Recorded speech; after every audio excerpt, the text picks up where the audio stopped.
తెల్లారు లేస్తే బిల్డప్లు, ఒకటి ఈగల్ అని, ఇంకోటి హైడ్రా అని, నేను 18 గంటలు పనిచేస్తా అని, నేనే హోంమంత్రిత్వ శాఖ కావాలని నా దగ్గర పెట్టుకున్నా అని. కానీ చేసే పని ఏంది? నిమజ్జనం కాడికి పోయి ఇట్లా చూసినట్టు చేసుడు యాక్టింగు, లేదంటే మా సోషల్ మీడియాలో ఏ పిల్లగాడు ఏం పోస్ట్ పెడుతుండో చూసుడు, రీట్వీట్ వస్తే 20 రోజులు జైల్లో పెట్టుడు, సోయి లేదా కేసీఆర్ మీద సిబిఐ కేసు. అంటే టీఆర్ఎస్ నాయకత్వం మీద, బీఆర్ఎస్ నాయకత్వం మీద పెట్టిన శ్రద్ధ, దృష్టి. నేను ముఖ్యమంత్రిని అడుగుతున్నా, నీకు అసలు సిగ్గుందా? మహారాష్ట్ర పోలీసు వాళ్ళు వచ్చి ఇక్కడ నెలల తరబడి ఆ కంపెనీలో కూలీలుగా చేరి, కార్మికులుగా చేరి, నెలల తరబడి పరిశోధించి, చివరికి అది డ్రగ్స్ అని తెలుసుకున్న తర్వాత, నిర్ధారించుకున్న తర్వాత, నీకు ఖబర్ లేకుండా, నీ పోలీసు వాళ్ళకి ఖబర్ లేకుండా, నీ ఇంటెలిజెన్స్ వ్యవస్థ కుప్పగూలిపోయి వాళ్ళు వచ్చి దాడి చేసి, మహారాష్ట్ర పోలీసు వాళ్ళు వచ్చి హైదరాబాద్లోని చర్లపల్లిలో దాడి చేసి 12,000 కోట్ల డ్రగ్స్ పట్టుకున్నారు. నేను ముఖ్యమంత్రిని అడుగుతున్నా, నీకేమైనా ముడుపులు ముట్టినాయి? ఇలా 12,000 కోట్లు 21 నెలల నుంచి ఏం చేస్తున్నావు? నీ ఈగల్ ఏం చేస్తుంది? నీ హైడ్రా ఏం చేస్తుంది? నీ హోంమంత్రిత్వ శాఖ ఏం చేస్తుంది? నీ పోలీస్ ఇంటెలిజెన్స్ ఏం చేస్తుంది? ముడుపులు తీసుకోవడంలో బిజీగా ఉన్నారా? ఎట్లా? హైదరాబాద్లోని చెర్లపల్లిలో 12,000 కోట్లు. ఇది భారతదేశంలోనే రెండవ అతిపెద్ద డ్రగ్స్ ఇప్పటిదాకా దొరికింది. ఇదివరకు ఒకసారి గుజరాత్లో దొరికింది 21,000 కోట్లు, ఇప్పుడు రెండోసారి 12,000 కోట్లు. సిగ్గులేని విషయం ఏంటంటే, సిగ్గుపడాల్సిన విషయం ఏంటంటే, మన పోలీసులకు ఖబర్ కూడా లేదు. మహారాష్ట్ర పోలీసులు వచ్చి దాడి చేసేదాకా మన పోలీసులకు ఖబర్ కూడా లేదు.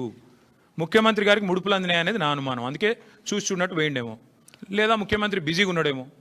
ఏది? ఎవడు రీట్వీట్ అవుతుండే వాళ్ళ మీద కేసు పెట్టుర్రి, ఎవడు పోస్ట్ పెడుతుండే వాళ్ళని అర్జెంట్ లోపలేయండి, లేదా గణేష్ కాడపోయి కొద్దిగా స్టంట్ కొట్టినట్టు చేద్దాం, అక్కడ కేసీఆర్ పాటలు బాగా పెడుతురు, పోలీసు వాళ్ళు డీజే బాక్సులు గుంజుకోవాలి, యాంప్లిఫైర్లు గుంజుకోవాలి. గదే పని. ఏమన్నది ఇవాళ పోలీసులకు రాష్ట్రంలో పని? పాపం పోలీసుల బండ్లలో డీజిల్ దిక్కులేదు. మేము మమ్మల్ని అరెస్ట్ చేస్తుంటే హరీష్ రావు గారు అడిగినారు, ఏమైనా నీకు టీఏ వచ్చిందని అడిగారు. పాపం ఆయన నవ్వుతుండు పోలీసు ఆయన. డిఏ వచ్చినాదా, టీఏ వచ్చినాదా, మీ బండ్లలో డీజిల్ అని వస్తున్నాదా అంటే చెప్పలేకపోతున్నారు. పోలీసు వాళ్ళు నవ్వుతున్నారు. అట్లాంటి పరిస్థితి ఉన్నది వాళ్ళు. అందుకే ఈ రాష్ట్ర హోంమంత్రికే ముడుపులు అందినట్టుగా నాకైతే అనుమానం ఉంది.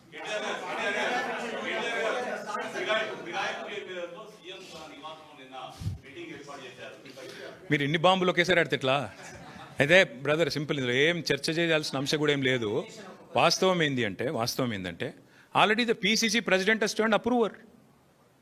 పీసీసీ ప్రెసిడెంట్ తన నేర ఆరోపణను, అభియోగాన్ని ఒప్పుకున్నాడు ఆల్రెడీ బహిరంగంగా.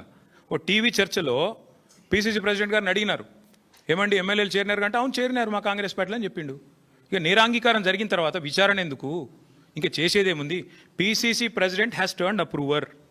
One of the MLAs also has turned approver. Kadiyam Srihari చెప్పిండు ఓపెన్గా, నేను కాంగ్రెస్ పార్టీలో చేరినా. మొన్ననే చెప్పిండు. తెచ్చుకోండి, బైట్స్ ఉన్నాయి కదా. స్పష్టంగా అప్రూవర్గా మారిపోయిన తర్వాత పీసీసీ అధ్యక్షుడు, కాంగ్రెస్ పార్టీ అధ్యక్షుడు, ఇంకా విచారణ ఏముంది? ఇంకోటి ఏముంది? చేనికే. అలా మళ్ళీ ముఖ్యమంత్రి గారు సమావేశం పెట్టుడు ఏముంది? అసలు నాకు అర్థం కాదు. ఏం సందేశం ఇస్తున్నారు? తెల్లారలేస్తే కాన్స్టిట్యూషన్ బుక్ పట్టుకొని తిరుగుతారు. ఇక్కడ మీ పీసీసీ ప్రెసిడెంట్ అప్రూవర్ అయిపోయిండు, మీ ఫిరాయించిన ఎమ్మెల్యేలు అప్రూవర్లు అయిపోయినరు. కొత్తగా ఏముంది? పరిశోధించి విచారించి సాధించేది ఏం లేదు కదా. ఐ థింక్ ఇక విల్ స్టాప్ హియర్. ఇక మిగతా విషయాలు 100 ఉన్నాయి, మళ్ళీ మాట్లాడుకుందాం. కాకపోతే ఈ మూసీ కుంభకోణం దయచేసి అది చూడుండ్రి. కొద్దిగా మీరుగా